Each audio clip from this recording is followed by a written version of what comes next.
Acre जमीन, सगळ्यात मोठं क्षेत्र या तालुक्यात कुठल्या गावाला असेल तर ते आमच्या पळशी गावाला आहे. त्या स्टँड पासून रांजणीपर्यंत जाईपर्यंत फक्त पळशीच आहे, दुसरं काय आहे नाही. या बाजूला आपण बघतो की एवढं मोठं गाव, एवढं मोठं क्षेत्र आहे. सगळ्यात मोठा लाभार्थी जे गटापूरचा कोण असेल तर माझ्या पळशीतला शेतकरी बांधव असेल, या परिसरातला शेतकरी बांधव असेल. आज पाईपलाईन आता रांजणीच्या माळावरून खाली गेली. हिंगणीला पाण्याचं पूजन झालं, जोरदेवला पाण्याचं पूजन झालं, पर्यंतीला झालं, भाटकीला झालं, आज माळवाडीला झालं. सगळ्या गावातलं पाण्याचं पूजन चालू आहे. आणि सर त्यावेळी आपल्या इथलं पाणी जात आहे.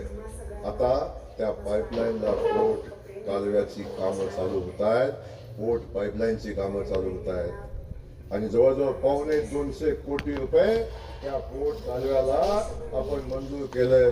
आणि जेव्हा ते पोट कालव्याची कामं होतील तेव्हा माझा अख्खा पळशीचा परिसर झे कटापूरच्या पाण्याच्या खाली येईल आणि आमच्या शेतकऱ्याच्या बांधापर्यंत पाणी पोहोचेल. हे सांगण्यासाठी मी आलोय. सांगा, माझ्या विरोधात मत मागायला येतात ते काय सांगायला येतात?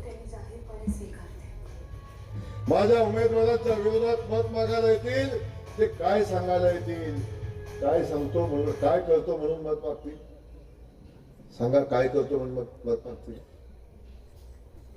काय केलं होईल आतापर्यंत? सांगायला काम आहे. मी जेव्हा पाणी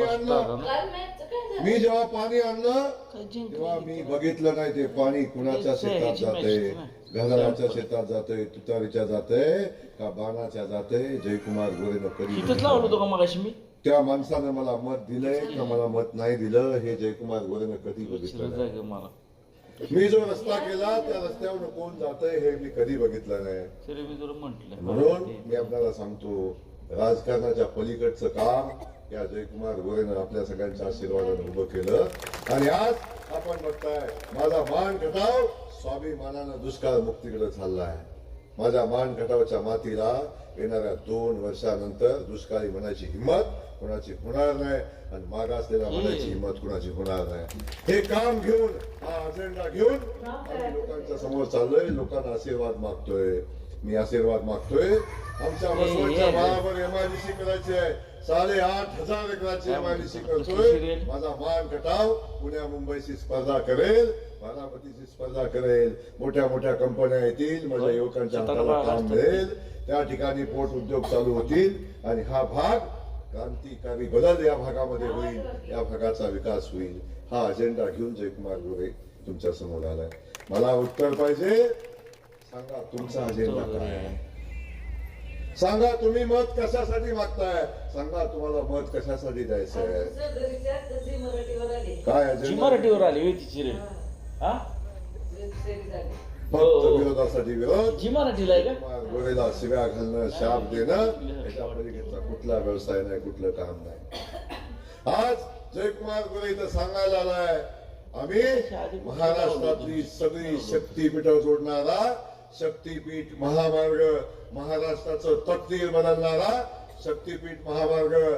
हा महामार्ग माझ्या मतदारसंघाच्या सोलापूर जिल्ह्यातनं पलीकडनं जात होता. चंदगडला जाणारा महामार्ग जो नागपूरहून येतो आणि अख्ख्या महाराष्ट्राला जोडणारा हा महामार्ग त्या भागातनं जात होता. त्या महामार्गाचं अलाइनमेंट बदललं. मी मुख्यमंत्र्यांना विनंती केली, अरे ज्या ठिकाणी विकास झालाय तिथूनच हायवे काय घेऊन जाता साहेब? तुम्ही माझ्या मान खटावच्या मातीतनं हा हायवे घेऊन जावा. माझ्या मान खटावची तकदीर बदलून जाईल. आणि सांगायला आनंद होतो,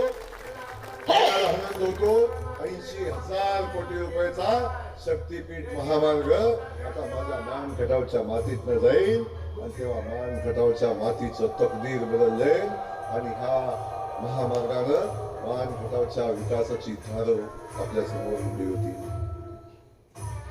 आज